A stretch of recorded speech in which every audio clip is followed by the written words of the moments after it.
internationale commence aujourd'hui.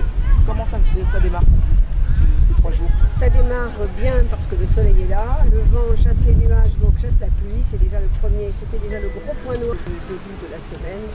Ça va permettre au public de venir nombreux.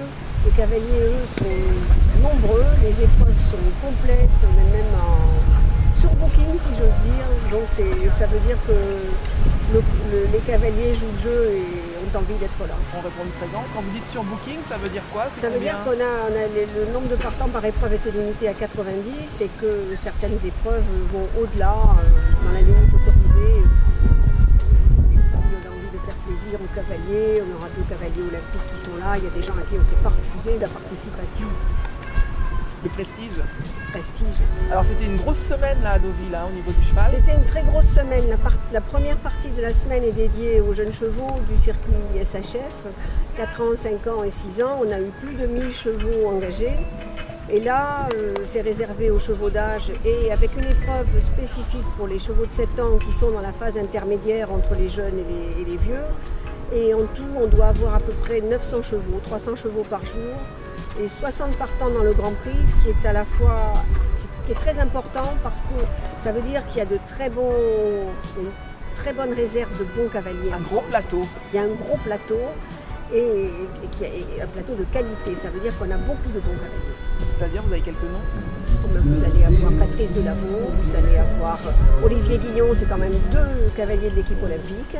Et puis vous avez aussi des Normands très performants, vous avez des jeunes, vous avez Marc Lasserre, Mathieu Guillon. Ce sont des jeunes qui se sont fait connaître par ce circuit grand national. Donc ça prouve que le circuit est une bonne pépinière révélatrice des talents pour la fédération. Et puis en plus, comme il y a énormément de compétiteurs, ça permet aussi de voir un petit peu où ils en sont dans leur préparation, dans leur... Absolument, ça permet de voir où ils en sont dans la saison, où ils en sont dans le circuit grand national, ceux qui ont le vent en poupe, ceux qui ont des points à rattraper, qui vont faire le maximum pour les rattraper ici. Il va y avoir beaucoup d'ambiance et je pense que beaucoup de sport parce que je crois que les barrages vont être vraiment très serrés. Vous avez parlé de la pluie, vous avez parlé du beau temps. Est-ce qu'il y a une différence de performance à partir du moment qu'il fait beau ou qu'il pleuve? L'avantage de ce terrain de Deauville, c'est qu'il a été conçu pour permettre aux chevaux de sauter quel que soit le temps. C'est ce qu'on appelle un terrain tout temps. Ce qui a permis aux jeunes chevaux de sauter sous des orages diluviens la semaine dernière, sans que ça pose de problème à la santé des chevaux. Le sol a gardé toute sa qualité. Et les performances également. Et les performances aussi. Également. La seule chose, il faut savoir, c'est que c'est moins agréable de sauter sous la pluie battante pour les cavaliers. Est-ce que Deauville serait aussi un bon tremplin pour les cavaliers? Est-ce que ce serait des bons jumping pour la préparation des championnats de France? Est-ce que ça fait partie des meilleurs pôles équestres de France? Absolument, parce que il faut savoir que le circuit grand national est destiné à l'élite des cavaliers français. C'est ce qui se fait de plus haut et de plus technique comme championnat en France, avec des épreuves à 1,50 m de hauteur de barre et très technique. Donc ce circuit de haute qualité, c'est celui qui permet aux meilleurs cavaliers français de se préparer. Donc c'est sur ce circuit-là que l'on retrouve tous ceux qui préparent le championnat de France. Il y a une dizaine d'étapes et Deauville est la seule étape normande. Donc Deauville est incontournable pour les cavaliers qui préparent le championnat de France et notamment pour les Normands.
dont la caractéristique est de pouvoir être multifonction. C'est-à-dire que pendant qu'une épreuve comme ça importante se déroule sur la grande piste, il y avait des gens qui travaillaient la discipline du dressage dans un manège. Nicolas Dupré et Marie, qui sont les enseignants du pôle, ont pu donner des cours à des élèves, à des enfants. Tout ça, ça travaille dans la sérénité et dans le calme.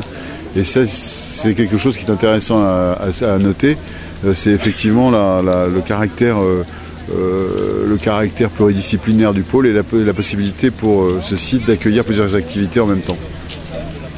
Très bien. Et, quels sont les futurs projets du pôle? Futurs projets, dans quelques semaines, alors la semaine prochaine, les championnats de Normandie en voltige et en dressage. La voltige qui est une discipline sympa, un peu dynamique, un peu différente. Et en dressage, le week-end suivant, de nouveau du saut d'obstacle, des concours de jeunes chevaux et à la mi-juillet, un concours international de dressage. C'est la première fois qu'il y a un concours international de dressage en Normandie.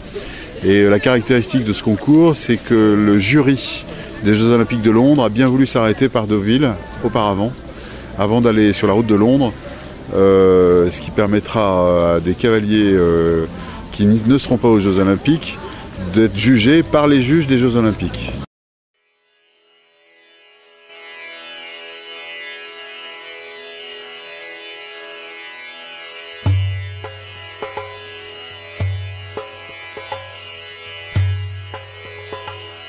Enter into Celtic legend.